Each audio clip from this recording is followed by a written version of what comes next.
Now here's the laws of wealth from 3 excellent sources. First is the Bible. Second is John Kennedy. Third is Zig Ziglar. That's good company. I'm happy Zig's here today. You're going to enjoy.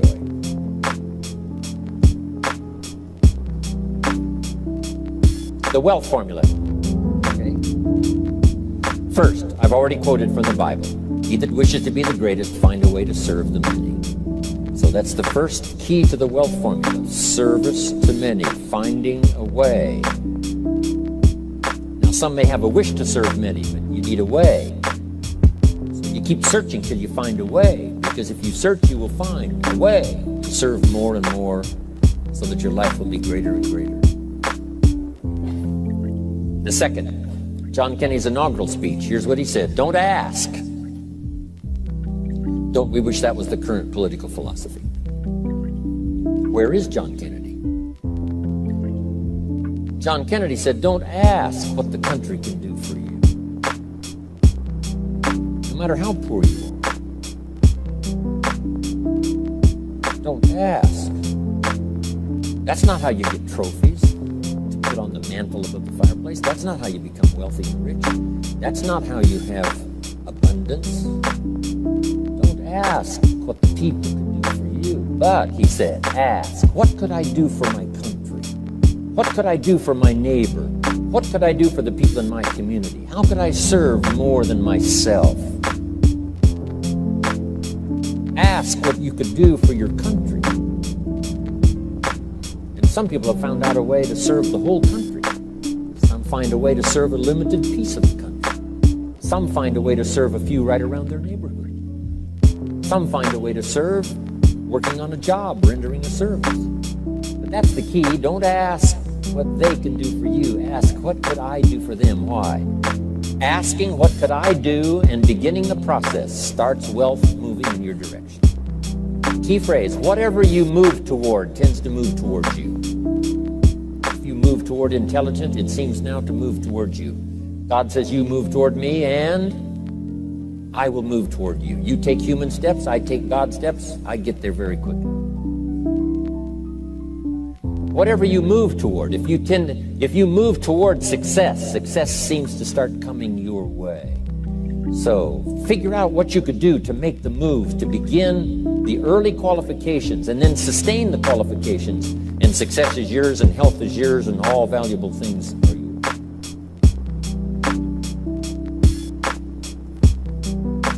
Now, the third, of course, is Zig Ziglar, and I'm going to borrow. Hopefully, he wasn't going to use it today, so I get to borrow it. Zig's got the best formula put in layman's terms I've ever heard. If you help enough people get what they want, you can have everything you want. Help enough people get what they want, you can have everything you want. When I first heard that, I underlined the word everything. Guess what I did? I went for it. If you help enough people get what they want, you can have everything you want. Here's another way to put it. If you help enough people get what they need, you can have everything you need. So you don't supply your need by concentrating on your need. You supply your need by concentrating on the answer, by the deserving, helping enough people. This weekend is another part of my life. Sharing, helping, translating my experiences by the best language I can choose, as awkward as it sometimes seems. Words are clumsy sometimes when you try to express what's going on in your head, let alone your heart. But I'm going to struggle best I can these days with the English language, trying to make it valuable to all of you. Okay. Now, start a little subject called personal development. As you know my story, I met someone when I was 25 years old. His name was Earl Schoaf, who dropped into my life at an extraordinary time. So, key phrase, timing has a lot to do with it, and who knows, part of the mystery of time, the timing. Part of the timing one I just had that experience that I've shared in other seminars when the Girl Scout knocked on my door. And I walked to the door, and she gives me the big pitch on the Girl Scout cookies, best organization in the world for girls. Got several flavors, time to buy the cookies, only $2. And with a big smile, she very politely asked me to buy. No problem, I wanted to buy. Big problem, I didn't have $2 in my pocket. And I didn't want to tell her that. So I did what I thought was next best. I lied to her. And I said, hey, look, I've already bought plenty of Girl Scout cookies. We've still got plenty in the house we haven't eaten yet. She said, oh, that's wonderful. Thank you very much. And she leaves. When she leaves, I say to myself, I don't want to live like this anymore. I mean, how low can you get lying to a Girl Scout? That's low down. I told myself that day, this will never happen to me. One of those experiences. It's called like life-changing. I said, I'm going to search till I find better opportunities so my pocket will be empty and the bank account will be empty. And I won't be so far behind on my promises to my family.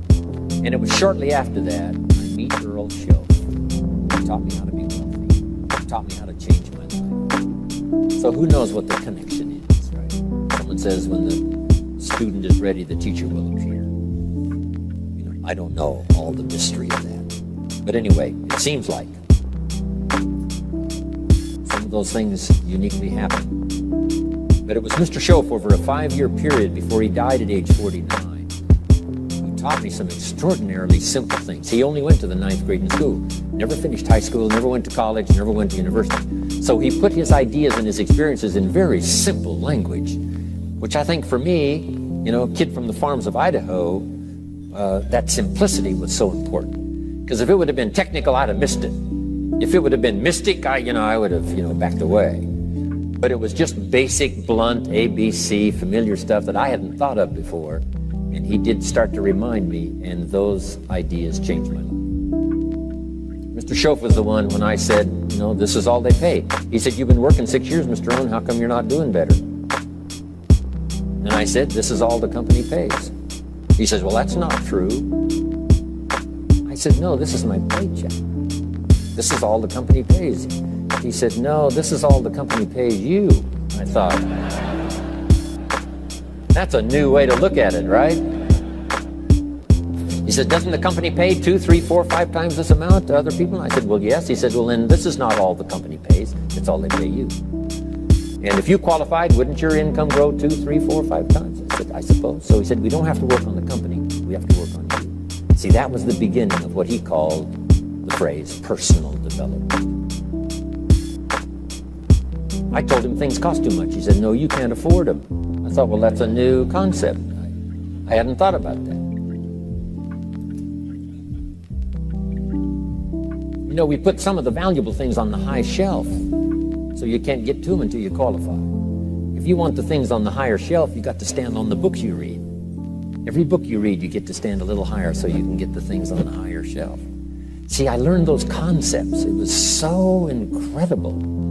And here was the most important one. Success is something you attract by the person you become. See, that phrase changed my life. Success is something you attract by the person you become. Success is not something you pursue. It's like chasing a butterfly, you can't quite catch it. Success is something you attract by becoming an attractive person. See, those were new concepts to me. I'm just working hard trying to make a living. Here's what he said to me. This changed my life. I got a chance to teach this in Moscow and across Russia. 3 visits, now the 4th. Here's what Schoaf taught me. Profits are better than wages. Nobody taught me that in high school. Nobody taught me that. I went to 1 year of college. Nobody taught me. Profits are better than wages. Wages make you a living. Profits make you a fortune. And how could you work on both a living and a fortune? He said, well, you could start part-time working on your fortune while you're working full-time on your living. I thought, wow.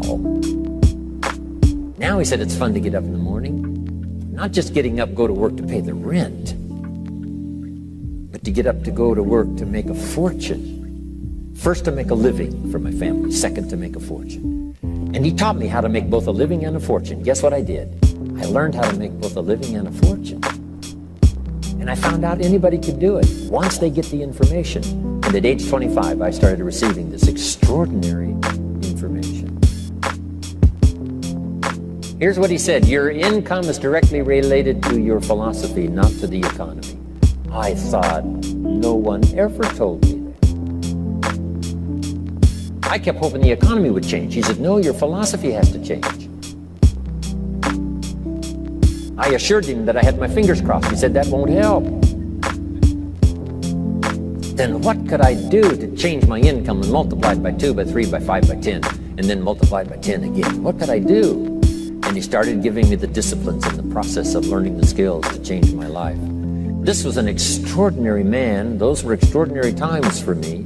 Life-changing in every manner that you can imagine, but very simple ABC concepts. Here's what I learned: not to search for the exotic until you've discovered the basic.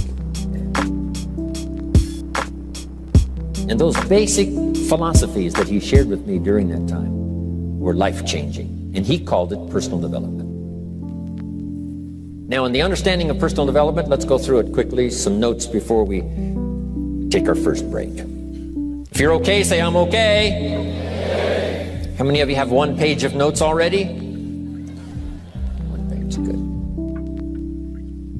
Okay, jot these ideas down. First, for personal development, we must understand the law of the seasons and the lesson of the seasons, which prompted that first book. The first book of mine, Seasons of Life. Here's the phrase: life and business is like the changing seasons. Frank Sinatra used to sing, life is like the seasons. Next phrase: you cannot change the seasons, but you can change yourself.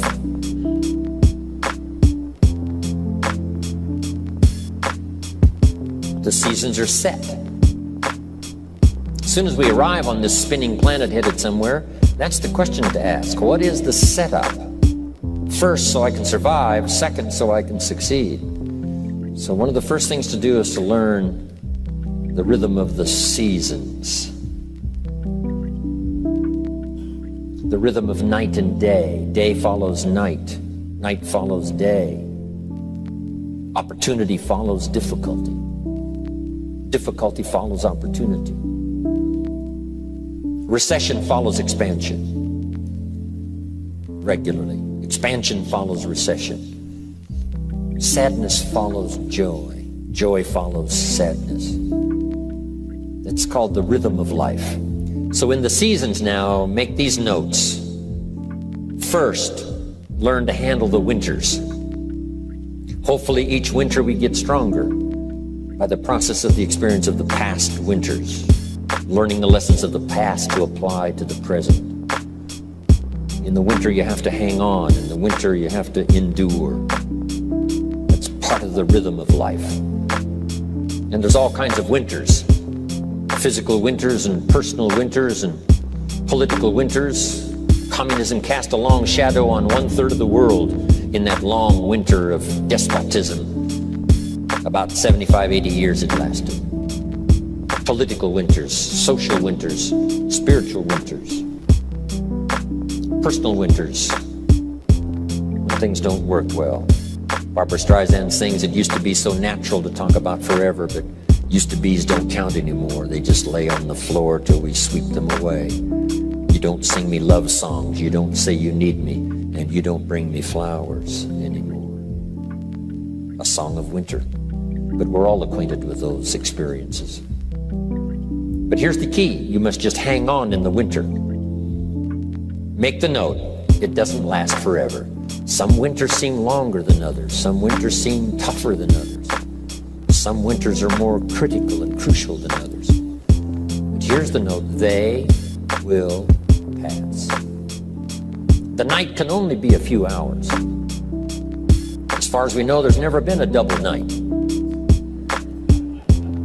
whole key to this is, surely you can make it just a few hours. Hang on. Whether it's playing a game or whether it's an enterprise, the winters do come.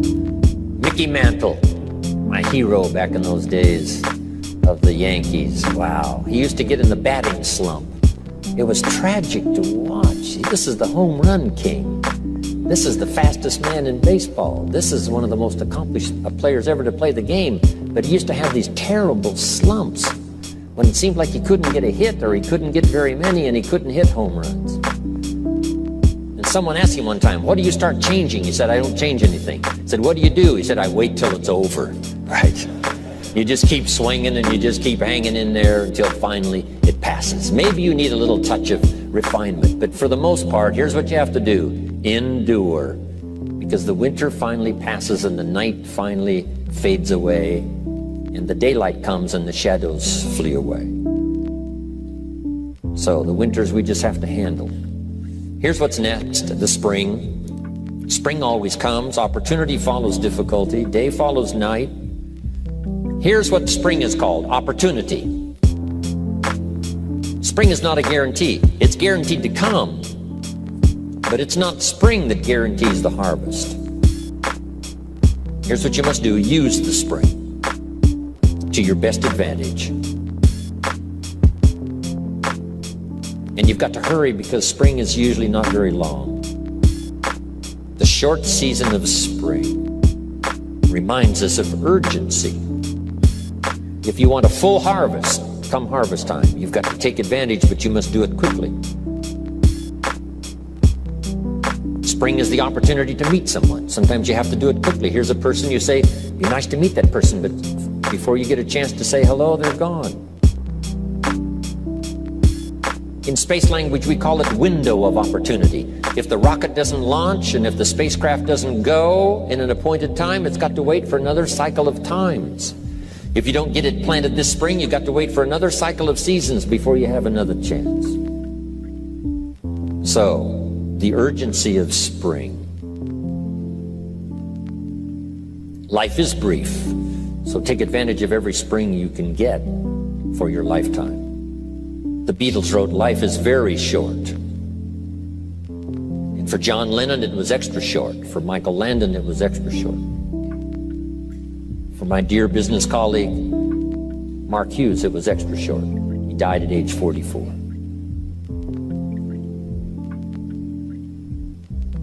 So, it's brief. Bill Bailey reminded me, it's easy to say I've got 20 more years, but here, that sometimes fakes you out, saying I've got 20 more years, meaning it looks like you got a lot of time. But here's what he said, if you go fishing once a year, you've only got 20 more times to go fishing. Not 20 years to go fishing, 20 times. So you got to make each time count when the opportunity comes, each time. So take into account the brevity of life. My father lived to be 93, but it seemed so short. I kept asking for another 10 years, another 10 years, and finally, it ran out. But 93 is not bad, but it still seemed short. So it is short. So pick up the urgency of spring now. Knock on every door to find the opportunity. Search and search till you find answers for your future. And do it quickly, because spring is short. What if you asked a farmer to go bowling in the spring? He would say, insanity. You can go bowling in the winter, but you can't go bowling in the spring. Good note to make. What to do in springtime.